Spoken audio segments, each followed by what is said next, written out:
Big boss 9 వచ్చేసింది. దానికి సంబై దానికి సంబంధించిన ప్రోమోస్ అయితే రిలీజ్ చేసింది బిగ్ బాస్. అలాగే ఎప్పటిలా కాకుండా ఈసారి కామన్ మ్యాన్‌లకు ఎక్కువ అవకాశాలు ఇవ్వడానికి బిగ్ బాస్ అయితే సిద్ధమైపోయింది. అవును. ప్రతిసారి ఒకరు లేదా ఇద్దరికి మాత్రమే బిగ్ బాస్ హౌస్‌లో అవకాశం ఇచ్చేవారు. కానీ ఈసారి మాత్రం ఏకంగా 5-9 మంది వరకు బిగ్ బాస్ హౌస్‌లో కామన్ మ్యాన్‌లకు అవకాశం ఇవ్వబోతున్నారు. ఎవరైతే తెలుగు రాష్ట్రాల్లో బిగ్ బాస్ హౌస్‌లోకి వెళ్ళాలి అనుకుంటున్నారో కామన్ మ్యాన్ యొక్క కేటగిరీలో వాళ్ళందరికీ కూడా బిగ్ బాస్ ఒక మంచి అవకాశం అయితే ఇవ్వబోతుంది. ఎవరెవరికైతే ఇంట్రెస్ట్ ఉందో వాళ్ళు జియో హాట్‌స్టార్‌లో ఒక వీడియోను 3 నిమిషాలతో కూడిన ఒక వీడియోలో తాము బిగ్ బాస్ హౌస్‌లోకి ఎందుకు వెళ్ళాలి అనుకుంటున్నామో వివరిస్తూ ఆ యొక్క వీడియోను అప్‌లోడ్ చేసి ఆ యొక్క జియో హాట్‌స్టార్‌లో అయితే రిజిస్టర్ చేసుకోవాల్సిందిగా బిగ్ బాస్ అయితే తెలియజేయడం జరిగింది.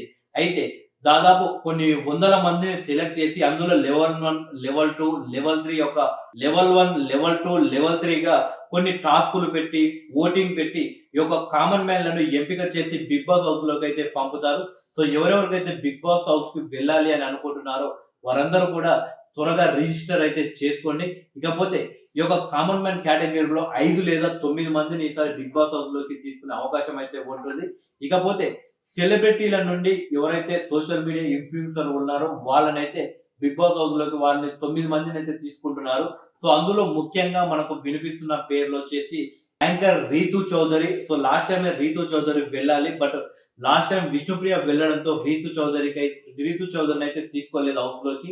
ఇకపోతే రాజ్ తరుణ్ కూడా ఈసారి వెళ్ళే అవకాశాలు ఎక్కువగా కనిపిస్తున్నాయి. సో, ఎందుకంటే తను లాస్ట్ టైమ్ ఏదైతే లవణ్యతో జరిగిన గొడవలో రాజ్ తరుణ్ మొత్తం సినిమా అవకాశాలను కూడా పోగొట్టుకున్న పరిస్థితి ఏర్పడ్డాయి. సో, తను కమ్‌బ్యాక్ ఇవ్వాలంటే ఏదన్నా ఒక మంచి వేదిక కావాలి. సో, ఆ బిగ్ బాస్ అయితే బావుంటుందని రాజ్ తరుణ్ అయితే ఆలోచిస్తున్నట్టు తెలుస్తుంది. ఇకపోతే ఈ మధ్యన బాగా సోషల్ మీడియాలో బాగా ట్రోలింగ్‌కి గురవుతున్న అలేఖ్య పికిల్స్ ఎవరైతే అలేఖ్య పికిల్స్ సిస్టర్స్ ఉన్నారో అందులో రమ్య అనే అమ్మాయి అయితే ఈసారి బిగ్ బాస్ హౌస్‌లోకి వెళ్ళే అవకాశాలైతే ఎక్కువగా కనిపిస్తున్నాయి. వీరితో పాటు మరికొందరు జబర్దస్త్‌లో చేసేవాళ్ళు కావచ్చు, లేకుంటే ఈ టీవీ షోస్ ఏవైతే ఉన్నాయో అందులో చేసేవాళ్ళు కూడా ఎళ్ళే అవకాశాలున్నాయి. ఇకపోతే ఒక అమ్మాయి social media influencer Chandu charms. ఈ అమ్మాయి కూడా ఈసారి బిగ్ బాస్ హౌస్‌లోకి వెళ్ళే అవకాశం ఎక్కువగా కనిపిస్తుంది. సో, ఈ అమ్మాయి వెళ్ళాలి అని కూడా సోషల్ మీడియాలో పెద్ద ఎత్తున చర్చ అయితే నడుస్తుంది. అంటే ఈ అమ్మాయి చూడడానికి కూడా బావుంటుంది. అలాగే మంచి యాక్టివ్‌గా ఉంటుంది. సో, అలాగే టాస్కులు కూడా బాగా ఆడే అవకాశాలు కూడా ఉంటాయని చెప్పేసి అనుకుంటున్నారు. సో, ఈ అమ్మాయి చందు చామ్స్ కూడా బిగ్ బాస్ హౌస్‌లోకి వెళ్ళే అవకాశం అయితే ఉంటుంది. బట్ ఈ అమ్మాయి మైనస్ ఏందంటే ఈ అమ్మాయికి సంబంధించిన ఒక వీడియో అయితే కొన్ని రోజులుగా సోషల్ మీడియాలో వైరల్ అవుతుంది. సో, అది నిజమా? అబద్ధమా? తెలీదు. ఒకవేళ అది నిజమైతే మాత్రం ఆ అమ్మాయిని మాత్రం ఒక హౌస్‌లోకి తీసుకునే అవకాశాలయితే ఉండకపోవచ్చు. ఎందుకంటే అదొక వీడియో కాల్ అయితే వైరల్ అవుతుంది. సో, అలాంటి వ్యక్తులను ఎంకరేజ్ చేస్తే నెక్స్ట్ జరగబోయే బిగ్ బాస్‌లో కావచ్చు. సో, ఆ అమ్మాయి అలా అయినందుకే ఫేమస్ అయింది. సో, మేము కూడా అలా చేస్తే మేము ఫేమస్ అవుతాం.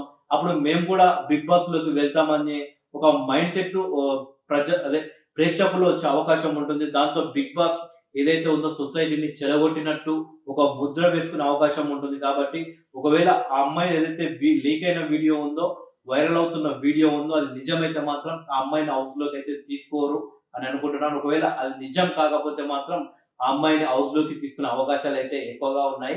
సో, ఈ యొక్క రమ్య, అలాగే రాజ్ తరుణ్, అలాగే రీతూ చౌదరి వీళ్ళు ముగ్గురిట్లో ఇద్దరు మాత్రం 100% కన్ఫర్మ్ అన్నట్టు తెలుస్తుంది. కాకపోతే చందు చామ్స్ విషయానికొస్తే ఆ అమ్మాయి యొక్క వీడియో పైన ఆధారపడి ఉంటుంది. సో, ఆ అమ్మాయి కూడా హౌస్‌లోకి వస్తే బావుంటుంది అని చెప్పేసి నెటిజన్‌లయితే అనుకుంటున్నారు. చూద్దాం మరి ఏం జరుగుతుందో. వీళ్ళతో పాటు ముఖ్యంగా సెలబ్రిటీల విషయం పక్కన పెడితే ఈ యొక్క కామన్ మ్యాన్‌లకైతే ఈసారి బిగ్ బాస్ మంచి అవకాశం ఇచ్చింది కాబట్టి ఎవరెవరికైతే ఇంట్రెస్ట్ ఉందో వారందరూ కూడా అప్లై చేసుకోండి. ఎందుకంటే ఎవరికి ఎప్పుడు ఎలాంటి అదృష్టం దక్కుతుందో ఎవరికీ తెలీదు. ఒకవేళ లక్‌లో సెలెక్ట్ అయ్యి హౌస్‌కెళ్తే మాత్రం వాళ్ళ లైఫ్ మొత్తం మారిపోతుంది.